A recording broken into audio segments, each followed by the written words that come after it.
Keep yourself in the loop of everything football on the Golden State Media Concepts Football Podcast. The latest news on and off the field, be it college football, Big Ten, SEC, Big 12, Pac-12, ACC to the NFL. We've got you covered. Listen to the Golden State Media Concepts Football Podcast.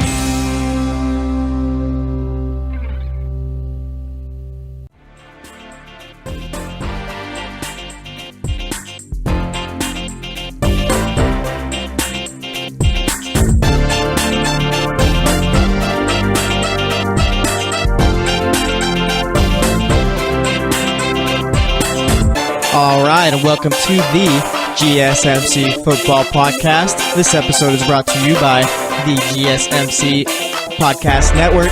As usual, I'm your host, Jesse Tapia, and for today's show, we're going to talk some NFL, and we're going to talk some college football. We'll go over the games from Sunday, pretty much give scores and stats like we usually do. We'll talk about the Sunday night game and the Monday night game coming up tonight. In the second segment, third up, we'll talk about pretty much what we learned in the NFL. And then last up, we'll talk about college football. But how about Ben McAdoo? He was fired this morning, and I'm actually going to talk about more about that in the third segment. But, man, actually, yeah, you know what? I'll save my thoughts for Ben McAdoo in the third segment. But I'm going to enjoy what I have to say about him. And I'll actually talk to you guys about why he's in the same boat as Jeff Fisher right now. Probably doesn't deserve a head coaching job again, or at least for a while. But like I said, we'll talk more about that later. But as for these NFL Sunday games, let's get into them right now.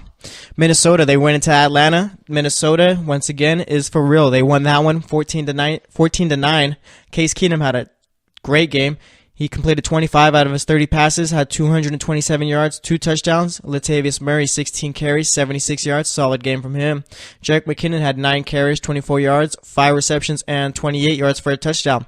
Kyle Rudolph had 4 receptions for 36 yards and a touchdown. Matt Ryan was average.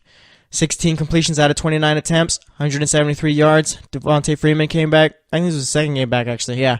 He had 12 carries for 74 yards. Tevin Coleman. What are you doing, Steve Sarkisian? Why are you taking the ball away from Coleman? I get Freeman is your top back, but I mean, look at how Coleman was playing when Freeman is out. You're really going to just take away from him now and pretty much just kill your team's season? But I mean, what do I know, right? Coleman had 8 carries for 22 yards, and Julio Jones went a solid 2 receptions for 24 yards. If you couldn't tell by sarcasm, I was being sarcastic about that. As for Denver, they went into Miami. Miami blew Denver out of the water. 35-9 Miami won. Trevor Siemian. I didn't realize how bad the Denver's quarterbacks were. Like, I haven't really watched a full game of Denver Broncos football, but geez Louise, their quarterbacks are awful. Trevor Siemian, 19 of 41, 200 yards, 3 interceptions. The guy, like, he's so, like, there's nothing else you can say about it. He's just terrible. He's a terrible quarterback, okay? Paxton Lynch, way to draft him in the first round. Elway, that was a good pick, obviously not. And then you have Brock Osweiler, terrible too. John Elway, for being a good quarterback, like one of the best quarterbacks of all time, top 10, and being a Hall of Famer, the guy cannot pick out quarterback talent to save his life, okay? He had Peyton Manning save him for 5 years, and then when it came down to John Elway actually doing some real front office work and picking out a good quarterback, yeah, he's not good at that at all. Watch him draft the quarterback from Wyoming. The quarterback from Wyoming, I don't think he's going to be good, okay? I think there's more just, he's a project, okay, and Elway's going to take him in the top 10, and watch, it's going to be the same thing. It's going to be like a little carousel, or, yeah, is that the right word, carousel? Going around circles and circles? Yeah, okay, yeah, it's going to be like that, okay, and we're just going to go bad quarterback after bad quarterback until they get rid of Elway, but you know what? Let's see if he can fix it, but I doubt it. So yeah, Trevor Siemian, bad. Like I said, 200 yards, 3 interceptions. CJ Anderson, 15 carries, 67 yards, 4 receptions, 43 yards. Demaryius Thomas got shut down by Xavier Howard, 2 receptions for 27 yards. And look at Jay Cutler on his revenge game against Denver, 235 yards, 2 touchdowns. You know it's Jay Cutler, so he has to get those 2 interceptions in. And he completed 18 out of his 31 passes. Kenyon Drake is looking better and better as the weeks go by. I know that J.J. trade, they got a 4th rounder for him. Still, on paper, that trade does not look good for Miami, okay? Just because J.J. was thought of as one of the better running backs in the league, and they only got a 4th rounder for him. But it really hasn't hurt Miami. I mean, yeah, they're 5-7 right now, but they're not 5-7 because J.J. is on the Eagles. That's not the case at all. They're 5-7 because the offense has just been brutal the entire season. But that's a story for a different day. But like I said, Kenyon Drake had 23 carries, 130 yards, and a touchdown. So yeah, like I said, he's just getting better and better as the weeks go on. Kenny Stills had 5 receptions, 98 yards, and a touchdown. And Jarvis Landry had a decent game, 5 receptions for 62 yards. Detroit went into Baltimore. Detroit, you killed me on this one. I picked you guys and you let me down. Baltimore won this one 44-20. Matt Stafford had 24 completions out of 29 attempts, 292 yards, 1 touchdown, 1 interception. He left the game injured too with a hurt hand, I think it was. I'm not sure if it was his throwing hand or his non-throwing hand, but either way, he came out of the game. Tion Green, I actually had to search this guy up. Running back for Detroit, had 11 carries, 61 yards, and a touchdown. Theo Riddick had 9 carries, 21 yards, and a touchdown. Marvin Jones Jr., 4 receptions, 90 yards. Golden Tate, 8 receptions, 69 yards. As for Baltimore, Joe Flacco. Look at this guy. Starting to come alive. 23 completions out of 36 attempts, 269 yards, and 2 touchdowns. Honestly, I did not think that Baltimore was going to be putting up 44 in this game. I thought they'd probably put up maybe around 14 to 21 points, around there, yeah. But 44 points was just, did not expect that at all. Alex Collins had 15 carries for 75 yards, 2 touchdowns, and Mike Wallace had 5 receptions for 116 yards. As for New England, they went into Buffalo and pretty much did what you expect. Buffalo can't handle New England when they're in Buffalo for some reason, but New England won that one 23-3. Tom Brady had 21 completions out of 30 attempts, 258 yards, and an interception. Let me see if he threw a touchdown, because that seems weird for him not to. Actually, yeah, I don't think he did. Yeah, he didn't, because Rex Burkhead had 2 touchdowns. So yeah, Deion Lewis had 15 carries, 92 yards, and once again, Rex Burkhead had 12 carries, 78 yards, 2 touchdowns. Rob Gronkowski, 9 receptions, 147 yards, and 1 suspension. Just got the update on my phone. He's going to be suspended for the Monday night game against Miami next week. And if you don't know why he's getting suspended, Tom Brady threw that interception, and it looked like Gronk was just really frustrated, and there's no excuse for what he did. It was pretty much a Bush League type play right here. Play's already over. I can't remember exactly who caught the interception, but he's down on the sideline. He catches it. Yeah, he's down. Play's over, okay? Then you see Gronk pretty much just like loading up, getting ready, and then boom, he shoots at the guy's helmet, throws his shoulder into it, and like I said, the play was over. The guy was down, so yeah, it was Bush League play by him, but he's going to be suspended for Monday night against Miami, like I said. Tyrod Taylor went 9 of 18, 65 yards, 1 interception, and came out of the game injured. Nathan Peterman played better than his last game. 6 of 15, 50 yards, no interceptions. LaShawn McCoy had 15 carries for 93 yards, and Buffalo's leading receiver was Zay Jones with 2 receptions for 22 yards. San Francisco, they went into Chicago. They won 15-14, San Francisco, that is. Jimmy Garoppolo didn't play great, but he didn't play bad. He went 26 of 37, 293 yards, 1 interception. He did lead him down the field in order to help Robbie Gould get into position to kick his game-winning field goal. Well, yeah, Robbie Gould, he beat the Bears, basically. He kicked 5 field goals. Obviously, the 49ers only had 15 points, and Robbie Gould revenge game right there. Carlos Hyde had 17 carries for 54 yards. Marquise Goodwin had 8 receptions for 99 yards. Trent Taylor, 6 receptions, 92 yards. As for Chicago, Mitch Trubisky went 12 of 15, 102 yards, 1 touchdown. Jordan Howard had 13 carries for 38 yards, and Tariq Cohen was their leading receiver. He had 4 receptions for 39 yards. As for Tampa Bay, they went into Green Bay. Green Bay won that one in overtime. This was like, I didn't even realize this game went into overtime either. This is like one of those overtime games where pretty much no one cares or cares to even talk about it. And yeah, Green Bay won 26-20. Jameis Winston, 21 of 32, 270 yards, 2 touchdowns. We're going to talk about him in the third segment, actually, talk about what's keeping him from being a great quarterback. Excuse me, but Peyton Barber had 23 carries, 102 yards, 4 receptions, 41 yards. Cameron Brate, 2 receptions, 39 yards, and 2 touchdowns. Brett Hundley, this guy is brutal. I can't wait till Aaron Rodgers comes back. 13 of 22, 84 yards, 1 interception. Man, those are terrible numbers. Jamal Williams, 21 carries, 113 yards, 1 touchdown. Aaron Jones, the definition of efficiency. 1 carry, 20 yards, 1 touchdown. Devontae Adams had 4 receptions for 42 yards. And before I even get into the next game, I know I said Brett Hundley, he's brutal watching play quarterback. And it's true, he's a terrible quarterback. He's not good. But this guy is doing just enough to where, you know what, they can beat the Browns next week, even with Brett Hundley throwing for 84 yards and a pick. But if they beat the Browns, Aaron Rodgers is back. And we all know how this story ends, okay? They make the playoffs with Aaron Rodgers back. Okay, they win a game in the playoffs, probably win another one. Maybe they're in the AFC Championship with Rodgers back. We're going to see how it all plays out, but watch out for the Packers right now. As for that next game, though, Indianapolis, they went into Jacksonville. We all know how this one played out. Even if you didn't watch the game or even know the score, you should already know off the top of your head, yeah, Jacksonville won this game. They won 30-10. Jacoby Brissett, 174 yards, 1 touchdown, 2 interceptions. Frank Gore, 13 carries, 61 yards. T.Y. Hilton had 3 receptions for 51 yards and a touchdown. Blake Bortles actually had a good game, you guys. 26 completions out of 35 attempts, 309 yards, 2 touchdowns. Leonard Fournette had 20 carries, 57 yards, and a touchdown. And Marquise Lee, 7 receptions, 86 yards, and a touchdown. As for this next game, I called it. I called a couple of games wrong. I picked some teams that lost that I thought were going to win, but I feel like this game should pretty much cover all that, so we should pretty much act like I was undefeated for the week. Kansas City, they went into New York, faced off with the Jets. I picked the Jets. The Jets won 38-31. The Chiefs are done, boys and girls. It's over. Give up on them. They're done. No matter what they do. Look at Alex Smith had 366 yards, 4 touchdowns, and he still couldn't pull out the win. The Chiefs are done. They're done. They're done. One of the greatest collapses ever. Actually, no. I remember, didn't the Broncos one year with Kyle Orton start like 8-0 and then finish 8-8? I think something like that, or 9-7. I think. I gotta double check that, but yeah, it's not the greatest collapse of all time. I'm over exaggerating, but man, Kansas City, you guys are brutal. Look at that. Just 38-31 to the Jets of all teams. And I saw something too. Alex Smith had 1 carry for 70 yards.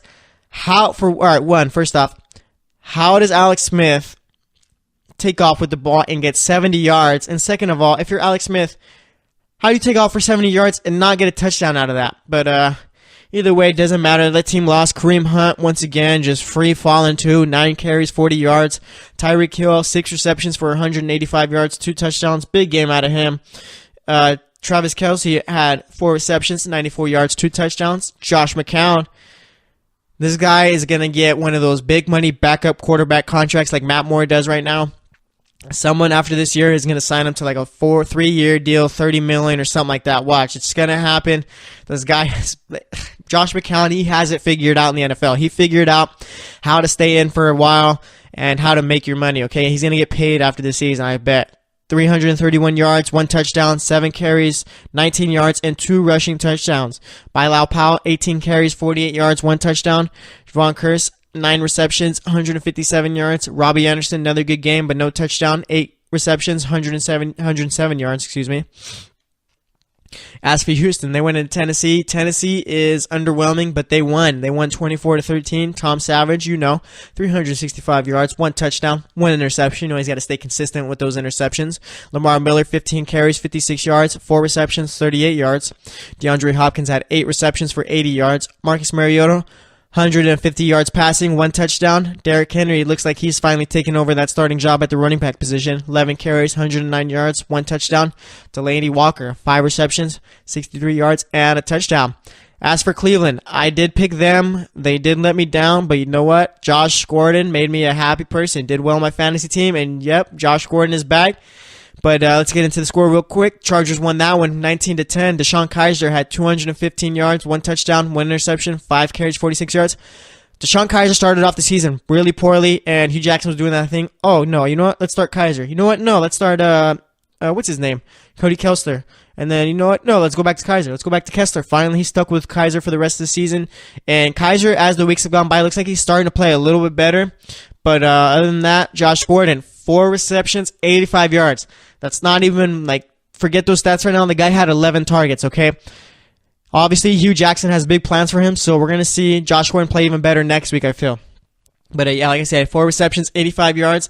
And Njoku for the tight end for the Browns had 4 receptions, 74 yards. I believe he had a touchdown, too. I had to double-check that. But Phillip Rivers had 344 yards, 1 touchdown. Melvin Gordon, 19 carries, 77 yards. Keenan Allen, 10 receptions, 105 yards, 1 touchdown. And Hunter Henry, 7 receptions, 81 yards. That's such a, that's a weird name to me. Hunter Henry, I don't know. Carolina, they went into New Orleans. Carolina can't handle the big boys. New Orleans won that one 31-21. Cam Newton, 183 yards through the air, 2 touchdowns, 6 carries, 51 yards. Jonathan Stewart was their leading rusher, 11 carries, 45 yards, and Devin Funchess, 4 receptions for 60 yards and a touchdown. And I just said Carolina can't handle big boys. I'm talking about New Orleans. I still do think that Carolina is going to make the playoffs. I think they're 8-4 still, so yeah, they'll figure out a way to get in. But Drew Brees, 269 yards, 1 touchdown. Let's see. Mark Ingram, 14 carries, 85 yards, and a touchdown. Alvin Kamara, another big game from him. 9 carries at 60 yards, 2 touchdowns, 5 receptions, 66 yards. Michael Thomas, you guys, he finally scored a touchdown. I think he was on like a 6-game streak without a touchdown, but finally, 5 receptions, 70 yards, and a touchdown. The Rams went into Arizona, won that one, obviously, 32-16. Jared Goff, 220 yards, 2 touchdowns, 1 interception. Todd Gurley, 19 carries, 74 yards, 6 receptions, 84 yards. Cooper Kupp, 5 receptions, 68 yards. Blaine Gabbert, 221 yards, 1 touchdown, 2 interceptions. Adrian Peterson sat this game out, so Kerwin Williams comes in, runs the ball 16 times, has 97 yards on the ground. Larry Fitzgerald, the ageless wonder, 10 receptions, 98 yards, and a touchdown. As for the New York Giants, let's see how the Geno Smith experiment worked out. It didn't. They lost 24-17 to the Raiders. Geno Smith, 212 yards, 1 touchdown. You know what? Those numbers really don't sound good, but when you think, oh, it's Geno Smith, the guy didn't throw an interception. That's a great game for him, okay? Did not throw 1 interception the entire game. So Geno Smith didn't get the win, but you know what? He had a decent Geno Smith game. Orleans Darkwa, 14 carries, 32 yards, 1 touchdown. Evan Ingram, 7 receptions, 99 yards, 1 touchdown. Derek Carr, 287 yards, 1 touchdown. Marshawn Lynch. Finally, the Raiders are starting to give the ball to Marshawn more. This is what they should have been doing all season. 17 carries, 101 yards, 1 touchdown. DeAndre Washington had a touchdown. And then Cordell Patterson had 4 receptions for 97 yards. As for that Sunday night game between Philadelphia and Seattle, we're going to be talking about that one in the next segment, along with previewing the Monday night game between Pittsburgh and Cincinnati. But some things, I guess I want to talk about what we learned from Sunday, because obviously I want to talk about that in the third segment. It's going to be a fun segment, actually. I'm really looking forward to the third one. I can't wait to talk about Ben McAdoo. We'll talk about Josh Gordon, talk about Jameis Winston. Who else are we going to talk about? I don't know. We'll figure out some other people to talk about. We'll talk about the Chiefs, too. But other than that, like I said, next up, we're going to talk about Philly and Seattle, talk about why you shouldn't give up on Philly yet, and obviously not, but there's been some talk about, are they for real, are they not? And we'll talk about why we got to give them another week. And like I said, we'll preview that Pittsburgh and Cincinnati game. But other than that, that's going to wrap it up for this first segment. So like I said, stay tuned for the next one, and we'll be right back.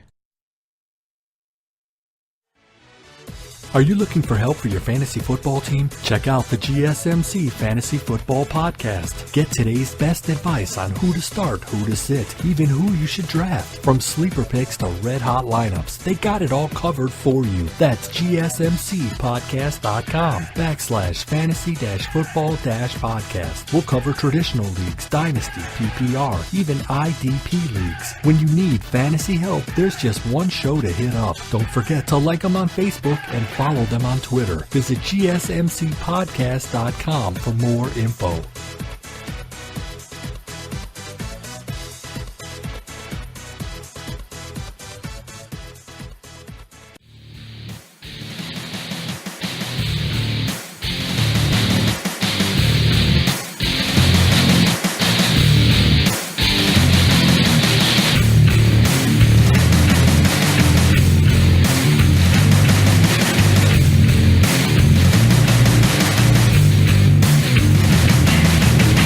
Alright, and welcome back to the GSMC Football Podcast.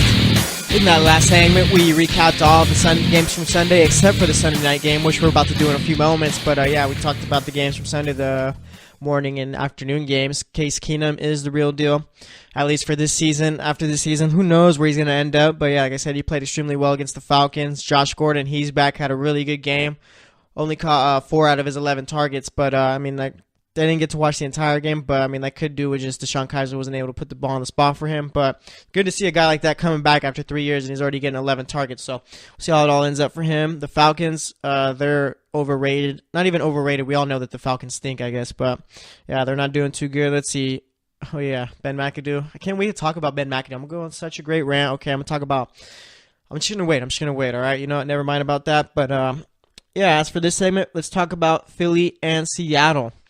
And then after that, we'll talk about Pittsburgh heading into Cincinnati. But Philly, for Sunday night, they went into Seattle. Seattle won that one 24-10. Carson Wentz had 348 yards, 1 touchdown, 1 interception. Jay Ajayi, 9 carries, 35 yards. Like, the whole trade hasn't really worked out as well as everyone thought it would so far. I mean, give it time. The guys came to a new team mid-season, so it's probably difficult for him to pick up the playbook, but it's not really looking too good so far. But as for Nelson Aguilar, he had 7 receptions, 141 yards, 1 touchdown. Russell Wilson, 227 yards, 3 touchdowns, 6 carries, 31 yards. Shot himself up to the top for the MVP race. He's with Tom Brady right now. Carson Wentz, after this game, kind of probably brought himself down to 3rd as far as the running goes. But let's see. Mike Davis, 16 carries, 64 yards. And Doug Baldwin, 5 receptions, 84 yards. But let's get into this little scoring recap. So, first quarter comes, Blair Walsh kicks a 46-yard field goal, makes it 3-0. Jimmy Graham catches an 11-yard touchdown pass from Russell Wilson, which makes it 10-0. Second quarter comes, Jake Elliott kicks a 26-yard field goal for the Eagles, makes it 10-3. Tyler Lockett, third quarter, 1-yard touchdown pass from Russell Wilson, makes it 17-3 Seattle. Nelson Aguilar, 27-yard touchdown pass from Carson Wentz, which makes it 17-10 Seattle still. And then J.D. McKissick ends the game with a 15-yard touchdown pass from Russell Wilson, which makes it 24-10. Obviously, that's how the game ended, but there's been some talk. Okay, Philly's 10-2 right now, and there's been some talk about, you know what? Are they what their record says? Okay, and let me go through the schedule right now. Okay, because everyone's saying that they haven't played the toughest schedule. Okay, and that's true. It's completely true. Okay, they've seen the toughest team they played was the Chiefs. They lost to them, and then let's see who else. They beat the Panthers, but at the time, the Panthers weren't playing good football. They were kind of in shambles right there, picked it up. And then their third hardest game, I guess you could say, was against Seattle, okay? And they lost that one 24-10, okay? So let's say the Panthers game, the Chiefs, and then Seattle game, okay? That's 3 games against decent teams. I mean, the Chiefs are garbage now, but at the time, they were pretty good. So they're 1-2 against decent teams, okay? And everyone's trying to say, you know what, the Eagles aren't for real. But I don't think this is the game to pretty much make your conclusion on whether or not the Eagles are for real and if their record really shows that's who they are, okay? I still think the Eagles are one of the best teams in the NFC. Minnesota right now, I mean, I think it's between Minnesota and Philly right now for the best team in the NFC. And I'm not trying to say that this game is what brought Philly down. I'm saying Minnesota, their game against Atlanta, and before that's what brought them up. So they finally came up to Philly's level, I feel. So I'm not saying that, like I said, I'm not saying that the Seattle game is what brought Philly down. And now Minnesota's is the best team in the NFC, because it's not true. Philly is still a good football team, I think, but this isn't the right game to judge them off of whether they're for real or not. It's going to come down to next week against in LA against the Rams when Philly plays them. Okay, that game right there, it's going to show us. You know what? Philly lost to Seattle, okay? And beating Seattle at home is not an easy task. That's difficult, okay? Yeah, I get the whole schedule argument. I get that completely, all right? But you know what? You can only play the teams that are put in front of you, okay? And if you're out there beating NFL professional football playing teams, okay, then you know what? You got to be pretty good to be 10-2 after week 13, all right? I understand that Carson Wentz is in his second year, so people are probably starting to think that, you know what, maybe he's going to fall off. Get that out of your head if you're thinking that, okay, Carson Wentz is not going to do that, okay? Just look at the throws he was making yesterday. They couldn't capitalize, but look at just how he was playing yesterday. He played fine, okay? The whole J.J. thing hasn't worked out so far, and Philly they just couldn't handle Seattle yesterday, and that's all that is, okay? Like I said, playing in Seattle is tough, and beating Seattle is even tougher, okay, in Seattle. So you know what? Let's pump the brakes right here, okay? Philly's still one of the best teams in the NFC, probably still the best team in the NFC. You could make the argument for Minnesota. I'd probably make the argument for Minnesota right now, just because of how well they've been playing. They're on the come up right now, but this isn't the game to really talk down on the Eagles, okay? It's going to be, like I said, against the Rams. And if the Eagles don't beat the Rams, then you know what? You could worry a little bit about them, okay? Because you know what? You got to start beating these good teams in order to be respected and in order for people to think that you're going to be playing the NFC Championship and possibly a Super Bowl. So, yeah, if the Eagles don't beat the Rams, then you know what? Yeah, turn your head on them a little bit, side-eye look a little bit. But if they do beat the Rams, then Philly is fine. And personally, I think that they will beat the Rams because I do think Philly is still a really good team. But we're just going to see how it all plays out. But yeah, like I said, pump the brakes on the Philly the Eagles aren't a good football team. They played a weak schedule, okay, because that's just a dumb argument right there. I get it. It makes sense logically, but it's the NFL, okay? They're not playing they're not playing college football teams, all right? These guys are all here for a reason. They're all in the league for a reason. So for Philly to be 10-2 after week 13, that's still good. That's actually great right now, especially with Carson Wentz being in his second year. So pump the brakes on it. Let's see how they do against the Rams. But as for Seattle, they're now, are they 8-4? Let me double check the standings right here. Got it up. Let's see. It's taking a while. Here we go. All right, yeah, so Seattle. They're now in the 5th spot for the wild card, and yeah, they're 8-4. Carolina moved down to the 6th spot. Like I said, I still think Carolina. Honestly, this is how I feel. You know what? This is how it's most likely will finish. But watch out for Green Bay if they beat the Browns, okay? Because Aaron Rodgers is going to be back, and you never bet against Rodgers ever in your life, okay? I think Seattle's going to make the playoffs. New Orleans obviously is going to make the playoffs. The Rams, Philadelphia, and Minnesota. So I think it's going to be between Carolina and Green Bay. Okay, Atlanta is terrible.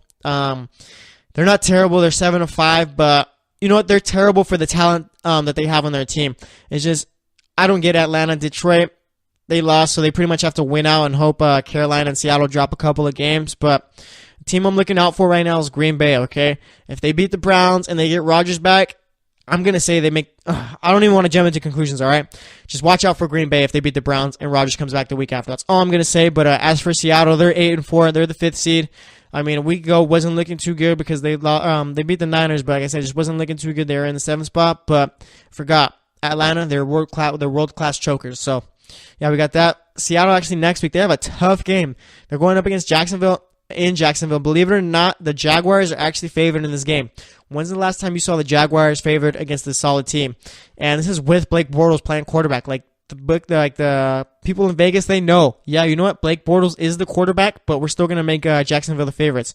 I might actually have to go place a bet on this, but and pick Seattle to cover. But we'll see how it all plays out. But yeah, Seattle's playing really well. After the Jacksonville, they got the Seahawks, and then they'll play the Cowboys with Ezekiel Elliott back. So you know what? The Seahawks really have a tough schedule going forward.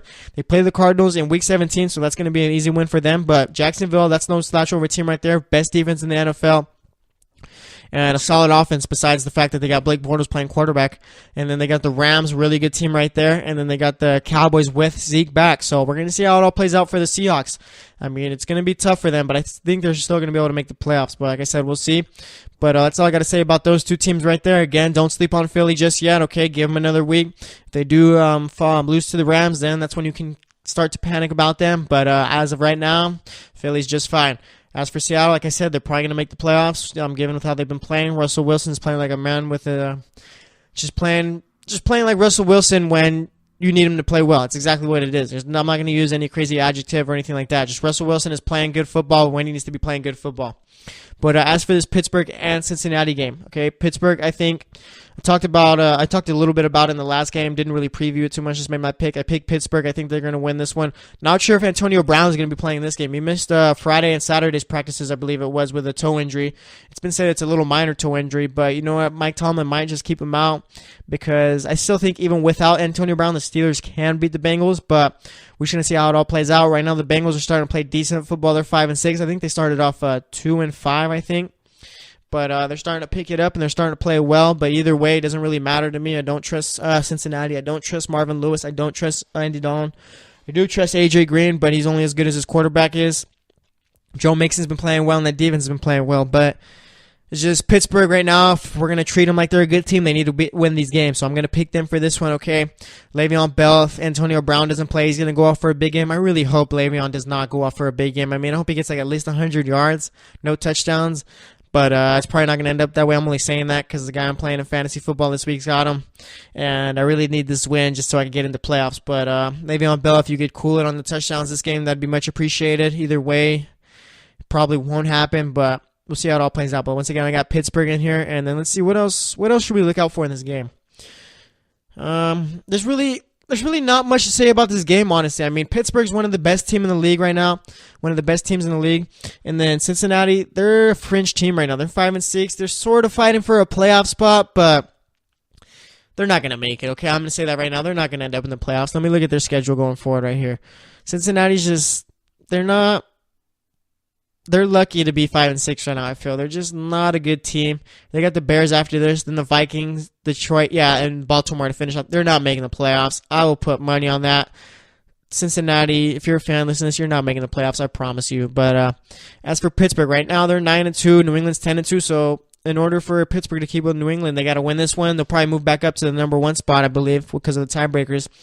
I'm not sure even what the tiebreakers are that consist of how they decide between New England and Pittsburgh being the number 1 and number 2. But either way, if Pittsburgh wins, they'll be number 1. And let's see, what's Pittsburgh got going up after this week. They got the Ravens. That's a win right here, I believe. Then they got the Patriots. That's going to be a good game right there. I mean, that's a 1 o'clock game. I don't know why that's not a Sunday night game. Whoever comes with the schedule, what were you thinking? Why are we putting let me check the Sunday night game right there. But yeah, they got the Patriots, then they got the Texans, and then they got the Browns to finish off the season. But let's see. So next week they got the Ravens, and then the week after they got the Patriots. Let's see who's got the Sunday night game. Let's see. Cowboys and Raiders, really? I mean, on paper, I guess, like before the season started, yeah, it sounds like a good game. Actually, no, why would you put the Cowboys and the Raiders on Sunday night? You always got to put Pittsburgh and New England on Sunday night. It's a better game either way, no matter what you thought at the beginning of the season. It just doesn't make sense. I mean, whoever's picking these primetime games is doing a bad job, I feel, but nonetheless, Pittsburgh's going to win this game against Cincinnati. Like I said, there's not really much to say about it. Pittsburgh's just got the better overall team. They're one of the best teams in the league, and Cincinnati's not going to be able to handle them. It's going to be a blowout, I feel. But we'll see how it all ends up. We'll see if Antonio Brown plays. But like I said, either way, it won't matter because Pittsburgh's going to blow them out. But that's going to wrap it up for this segment. Next up, we're going to talk about what we learned from this week in the NFL.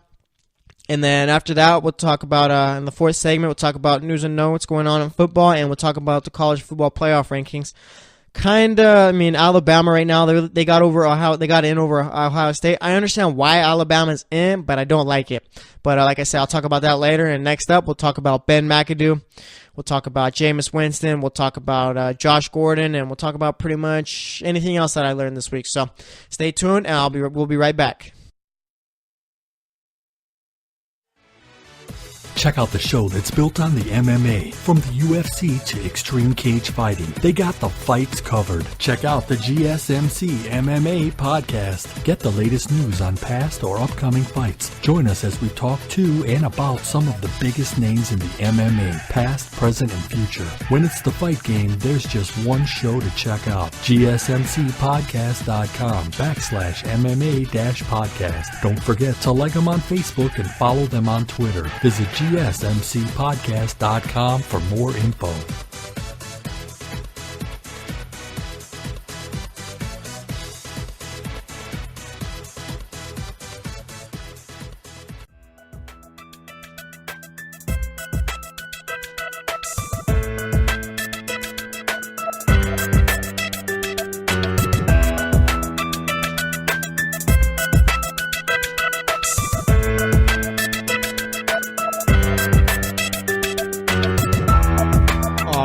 Welcome back to the GSMC Football Podcast. In that last segment, we talked about the Philadelphia and Seattle game for Sunday night. Philly lost that one 24-10. Once again, they'll pump the brakes on not considering Philly a good Super Bowl contending team, NFC Championship contending team, okay? Because like I said, yeah, they haven't played the hardest schedule, but okay, this isn't the game where you want to judge them off of, okay? It's going to be next week against the Rams. And then after that, we talked about Pittsburgh heading into Cincinnati for the Monday night game. Pittsburgh is going to win that one in a blowout. That's my pick. But as for this one, we're going to talk about Ben McAdoo.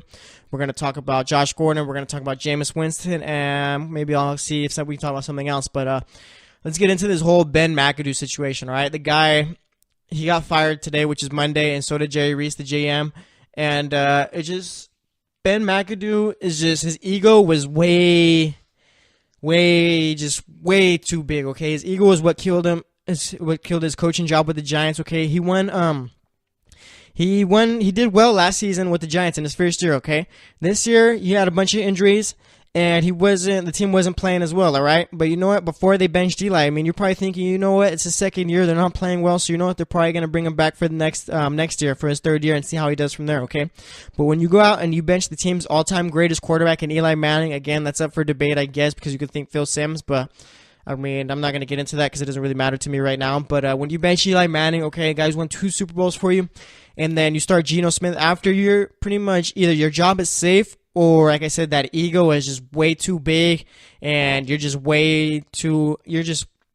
in over your shoulders, I think the phrase is, or whatever. But either way, his ego it just killed his head coaching job, okay? I'm going to put him in the same boat as Jeff Fisher, okay? I can't stand Jeff Fisher. Jeff Fisher's ego, same thing. That's what killed him, all right? Jared Goff, coached by Jeff Fisher last year, looked terrible, okay? The team looked terrible under Jeff. Jeff Fisher's a bad coach. I cannot stand Jeff Fisher, like, just with anything. Jeff Fisher, I just don't like him at all. Don't think he's a good coach, okay? The only reason why he even lasted that long was because he was able to coach his team in the Super Bowl, and you know what? They even came up short in that one. Okay, they came up a yard short. So I mean, really, you're coaching up. I just can't stand Jeff Fisher at all. Okay, he's overhyped, been overrated for all of his career. Okay, he can't stand that mustache. Okay, I can't stand anything about Jeff Fisher. I just think he's a Jeff Fisher. Okay, I think he's a bad coach, just all around. Okay.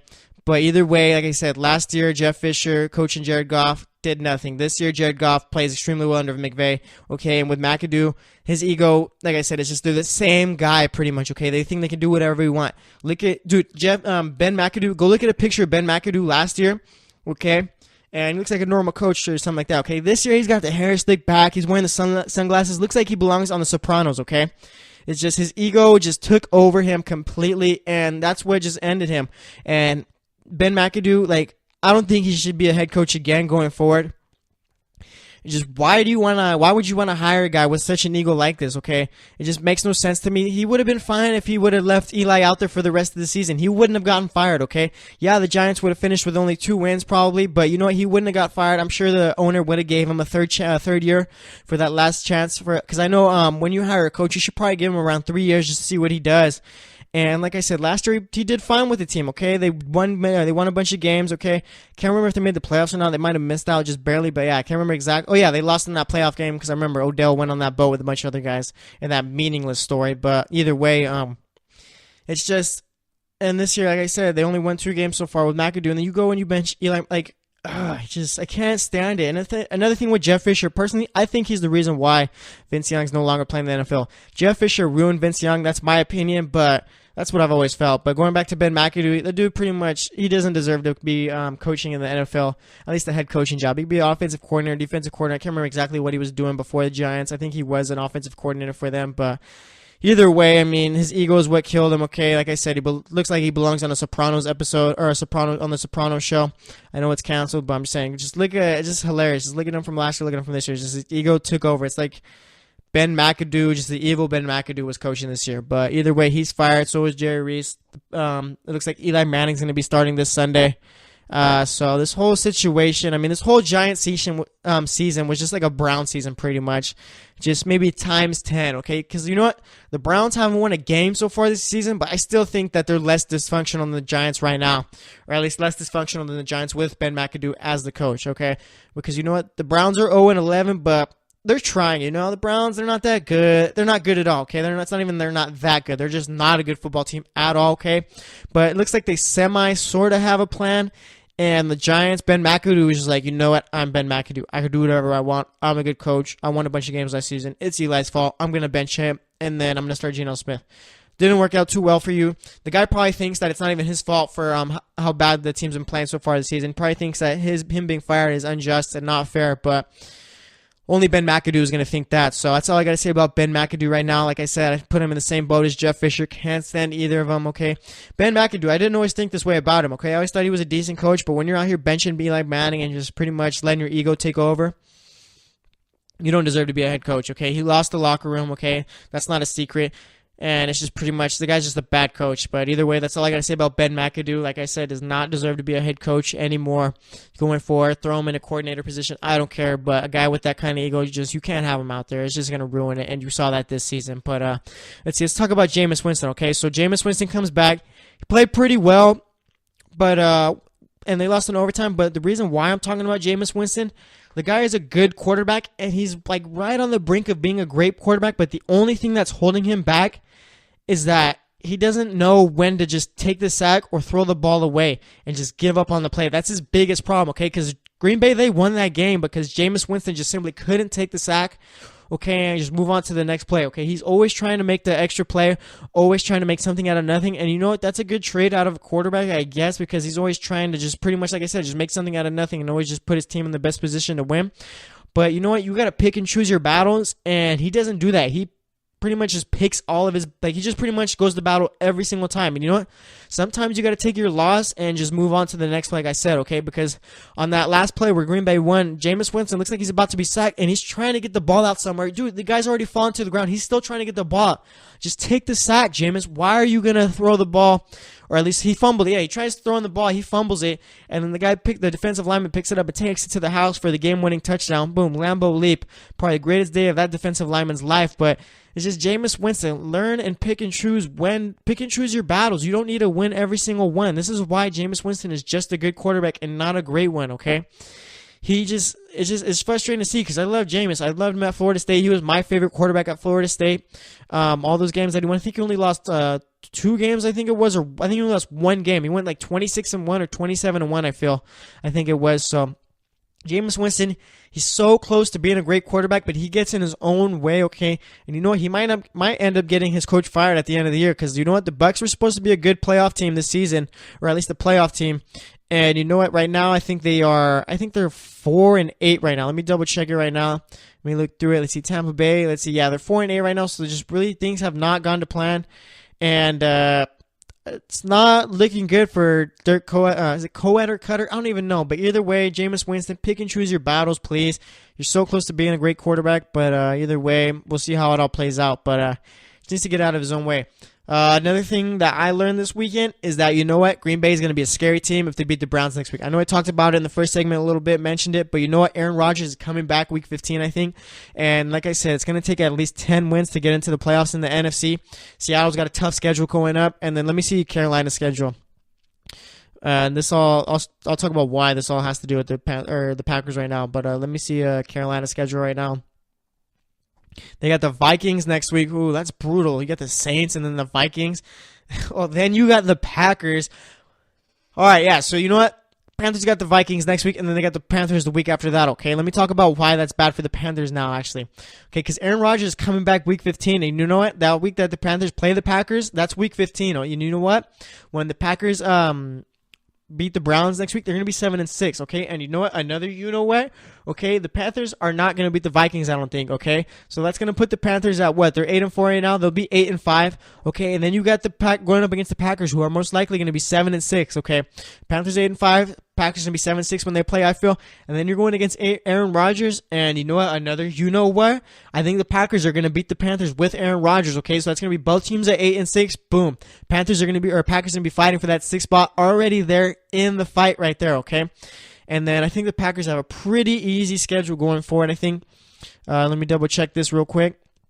Their schedule going forward. Okay, so let's say both teams right now are at 8-6 after they play each other. Then the Packers got the Vikings.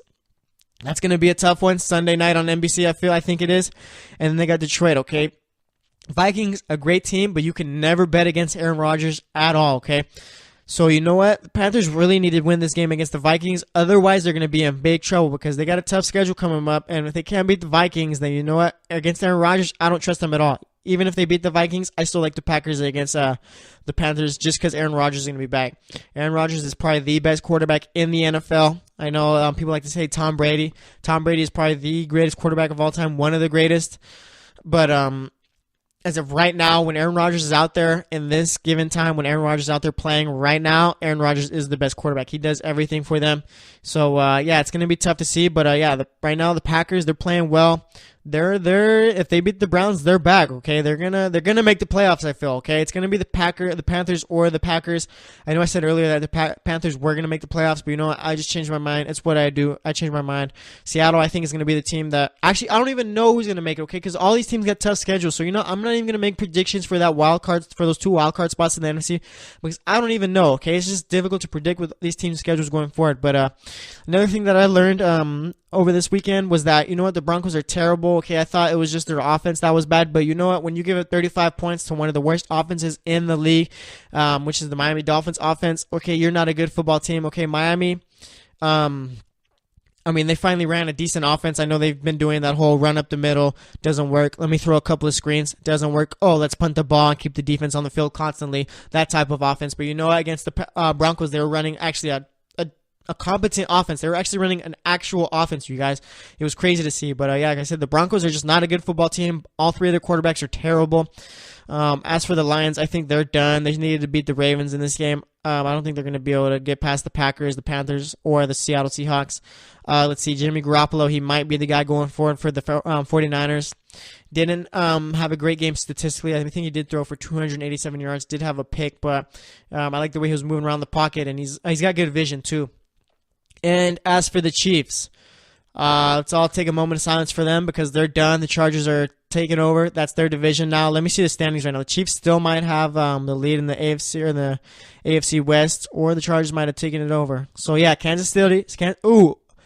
We got a 3-way tie in the AFC West. I completely forgot about the Raiders, but I don't think the Raiders are going to win the division. Okay, I mean, when you're barely beating Geno Smith, I understand that Michael Crabtree and Mari Cooper were out, but you still dropped 24 points and you still struggled against the Giants with Geno Smith out there.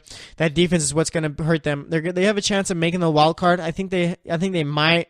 I'm not going to predict it right now. They have a chance, but that defense is what's going to hold them back. So I think that AFC West is it's not even going to come down to Kansas City. It's going to come down to Oakland and the Chargers. Kansas City is garbage. Can't stand them. I gave up on them last week. They play the Raiders next week. That's a loss. And then play the Chargers. That's probably going to be a loss. I don't even think they can beat the Dolphins right now. The Dolphins look like they might have figured something out. We'll see how it goes next week against New England with Gronk out on Monday night in Miami. The thing about the Dolphins, I think they play a lot better at home. Let me see where they've gotten their 5 wins so far. Let's see if we got a correlation here, okay? So let's see. They beat the Chargers. That was on the road. Lost to the Jets on the road. Lost to the Saints in London. That counts as a home game. I'm not going to count that as a home game. They beat the Titans at home.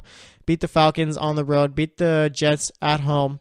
And let's see. Lost to the Raiders barely at home. Lost to the Bucks at home. So yeah, there's no really correlation between it, okay? But you know what? We'll see how it all plays out for them. But as far as I'm talking about Miami, because I just don't think Kansas City really, they're not a good football team. I don't think they're going to beat the Raiders. I don't think they're going to beat the Chargers, okay?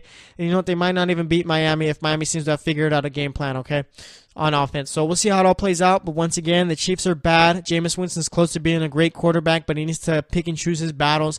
Green Bay has got a good chance of making the playoffs if they beat the Browns, and Ben McAdoo's ego is what killed him, or at least killed his head coaching career. I mean, I got to be specific about that. But yeah, it's going to wrap it up for this segment. Next up, we're going to talk about college football, the rankings, what I think of them. We'll talk about the conference championship games, give the scores of that, and then we'll talk about Josh Gordon a little bit and pretty much anything else going on in football. So stay tuned, and we'll be right back. Check out the show built around the women of MMA. From the UFC to the extreme cage fighting, we got the fights covered. Listen. It's the Golden State Media Concepts Women's MMA Podcast. The latest news of upcoming fights, discussions of previous matches. Join us as we talk to and about the biggest names in women's mixed martial arts, past, present, and future. When it's the women's fight game, you know where to listen to. The Golden State Media Concepts Women's MMA Podcast.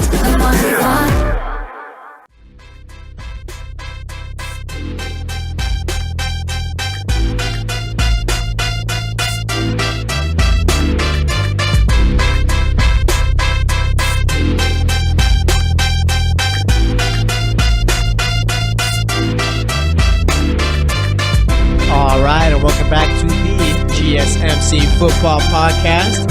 This is the last segment of this show. We're going to talk some college football, and we're going to pretty much talk about the rankings. We'll give the scores of the championship games from this past weekend. And then after that, I'll pretty much give my thoughts on the rankings, like I said, and then we'll pretty much talk about anything else going on in football right now, any news, notes, or anything like that. So, but as for that last segment, if you missed it, I went on a nice little rant about Ben McAdoo. Talked about how he looks like a guy who belongs in The Sopranos. Talked about how he's pretty much in the same boat as Jeff Fisher. I can't stand both of them. Saying the word Jeff Fisher, the name Jeff Fisher, it frustrates me so much. I can't. I don't even want to talk about it. All right, just go and listen to it. But and we talked about Jameis Winston and how he's pretty much on the verge of being a great quarterback, but he just gets in his own way. Let's see, what else do we talk about? Am I drawing a blank right here? I think I'm drawing a blank. I guess I'm going to have to go back and listen to that segment. But as for this one, like I said, let's just get into the championship games right now. So on Friday, Stanford and USC played at the Levi Stadium. And I always think about going to these games too because the tickets are always so cheap. I don't know why no one ever goes to these Pac-12 championship games. Like I remember I was checking on StubHub and tickets for this game were like $25 a piece, I think. So I got to start going on one of these championship games, these Pac-12 championship games, because like I said, it's just really cheap and it's just good. Just a good game to watch, you know. But other than that, USC beat Stanford 31-28. And now we're going to see if Sam Darnold comes out into the draft or if he stays at USC for another year and tries to get better.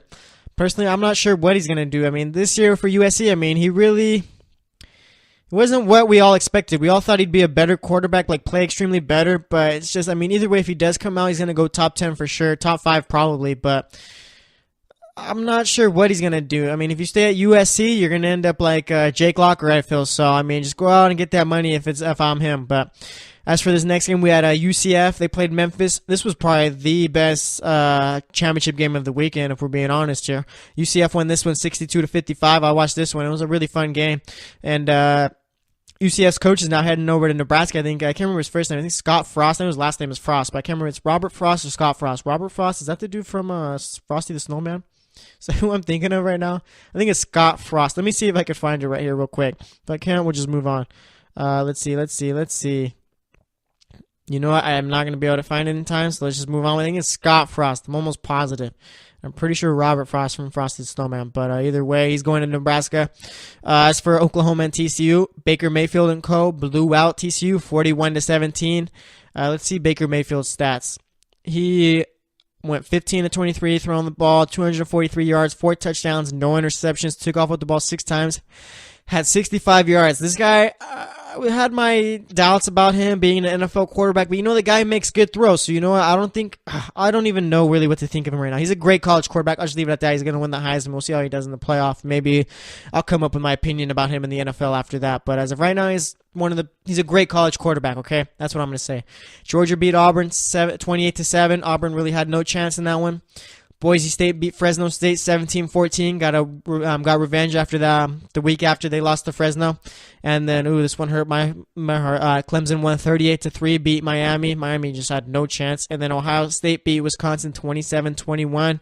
And Wisconsin, they were losing like 21-3, I think it was, or they were down by like 3 touchdowns, I think it was. Can't remember exactly, but Wisconsin did well to fight back, and they just couldn't finish it. But yeah, Ohio State won that one. And did you notice what team I didn't mention in these championship games? Did you guys notice that?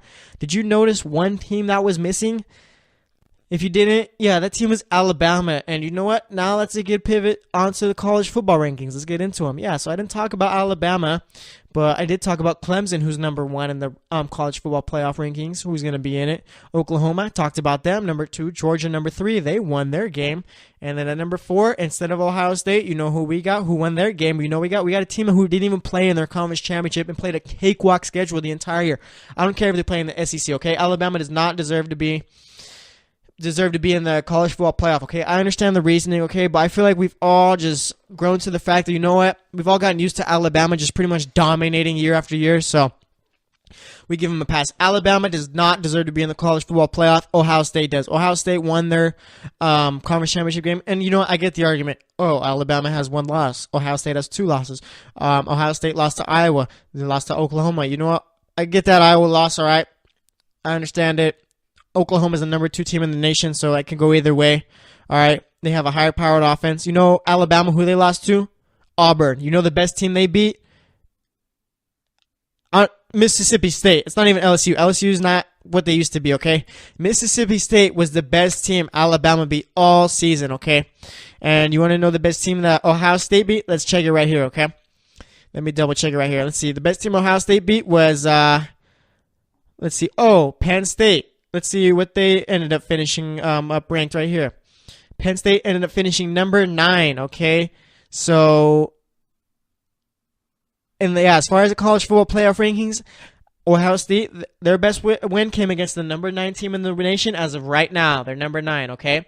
Alabama's best win came against, I guess you could say, LSU, who's number 17, but it's LSU, okay?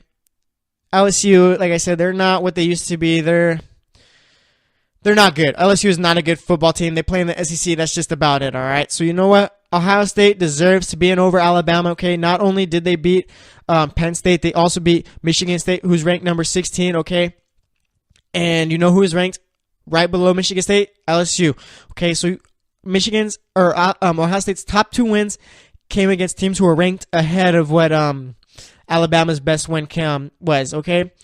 And you know what? It's just, I understand that it's Alabama, okay? And that's all it is. That's the only reason why they're in the playoff. It's because it's Alabama. We got to get over this whole Alabama plays in the SEC, okay? They didn't even play in their SEC championship game, okay? The best team they played, they got smacked in that game, okay? They had no chance. There's no reason to have Alabama in this playoff, okay? I understand why they're in there, okay? That's why the committee had them ranked at number 5 the week before this one, and I get why, but you know what? Personally, I think Ohio State needs to be in. Ohio State is the better team.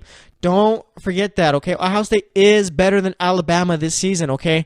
Yeah, Alabama only has 1 loss, okay? But like I said, you know what? If Ohio State got to play teams like Mercer and let's see who else. Yeah, they played, Mercer. Oh, wow. Great win right there. Tennessee, garbage. Arkansas, not good. Texas A&M, not good. Ole Miss, not good. Vanderbilt, not good. Colorado State, not good. Fresno State, not good. Beat Florida State with their starting quarterback out for that game after he got injured.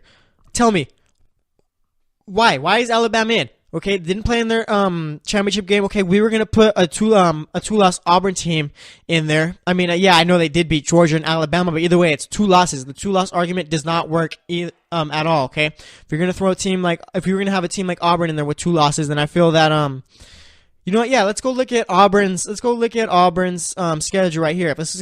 I think this will make my argument even stronger. Okay, let's go see who Auburn lost to. Okay, because if they would have won that SEC championship game, they're in the playoff. And yes, I do understand who they beat, but you know what? Ohio State beat some good teams too in Penn State and Michigan State. Okay, so let's see. Auburn's first loss, Clemson. Okay, let's see who else did they lose to, and they lost to LSU. Are you serious? Okay, you're gonna have a team who lost to. Okay, so yeah, let's go. Right here, okay? So Auburn's first loss was against Clemson, top 4 team. Ohio State's loss against Oklahoma, top 4 team. And I do agree that, you know what, LSU might be a better team than Iowa, okay? No, they are a better team than Iowa, okay? So that's Auburn's loss right there. But Auburn's ranked number 10. You know what? Is this helping my argument? I might have just backfired. You know what? No, either way, 2 last teams, okay? LSU's not a great team, okay? Whatsoever. At all. Iowa, not a great team. So they both have losses against teams who aren't that good, okay? And the biggest thing is that Ohio State, they still played in their championship game even with these 2 losses, okay? If you're going to have a team like Auburn in there, and I understand that they beat the 2 number 1 ranked teams at the time, okay? I get that. But you know what? Auburn, the only reason that their 2 losses still had a chance at playing in the playoff, even with those 2 losses, is because they're in the SEC. We got to stop this whole SEC is the best conference in the world, okay? Because it's not, all right? It's Alabama, it's Auburn sometimes. They weren't even the best team or one of the best teams in the SEC last year. And then Georgia usually plays well, but they'll end up choking it at the end of the season, okay? So you're not, the SEC is just Alabama, okay, consistently. And you know what? You'll have Auburn come around every couple of years looking like one of the better teams. And like I said, Georgia, this is the first year where they finally were able to hold things down and actually make it to the playoff, okay?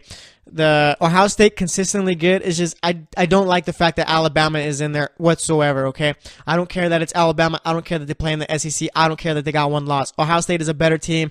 Give me a 2-loss Ohio State team over Alabama any day of the week. Does not matter, okay? I'll take Penn State and Michigan State as my 2 best wins over LSU being my best win and Auburn being my worst loss, a 3-loss team. How about that one? How about that one for the agenda, okay? I know people like to say, oh, they lost to Iowa. Yeah, well, Alabama lost to a 3-loss team if we're going to do it like that.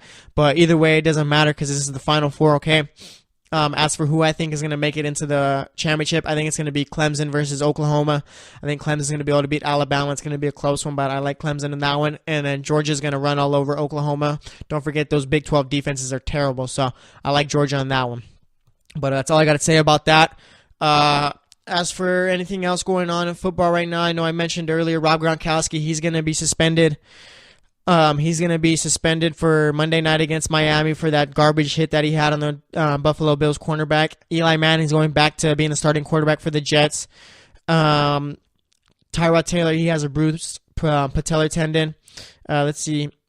Aaron Rodgers is going to be coming back week 15, it's looking like. And Josh Gordon, really happy that he's back.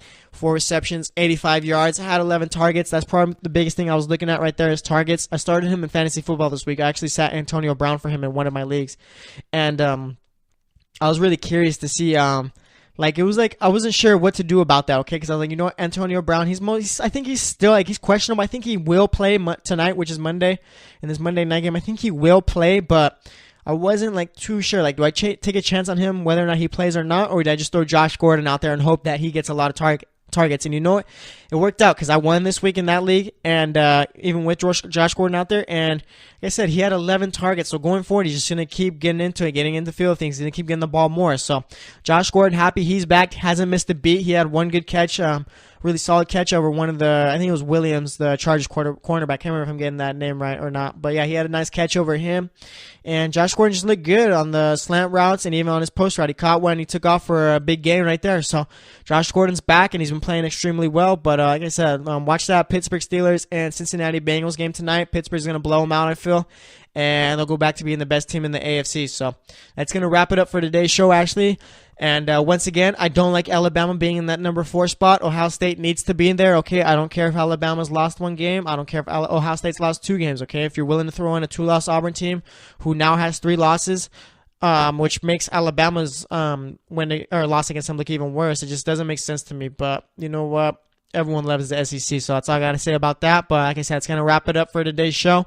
We recapped the Week 13 Sunday games. In the first segment, talked about Sunday Night Football and Monday Night Football. In the second one, talked about how Ben McAdoo is way over his head in the third one, along with a couple of other things. And I'm sure that you all listened to this segment too. I talked about why Alabama doesn't deserve to be in the top 4, and I talked a bit about Josh Gordon. But like I said, it's going to be it for today's show. Thanks for listening. Once again, this is the GSMC Football Podcast. I'm your host, Jesse Tapia, and we'll be back tomorrow. So stay tuned, and we'll talk to you later.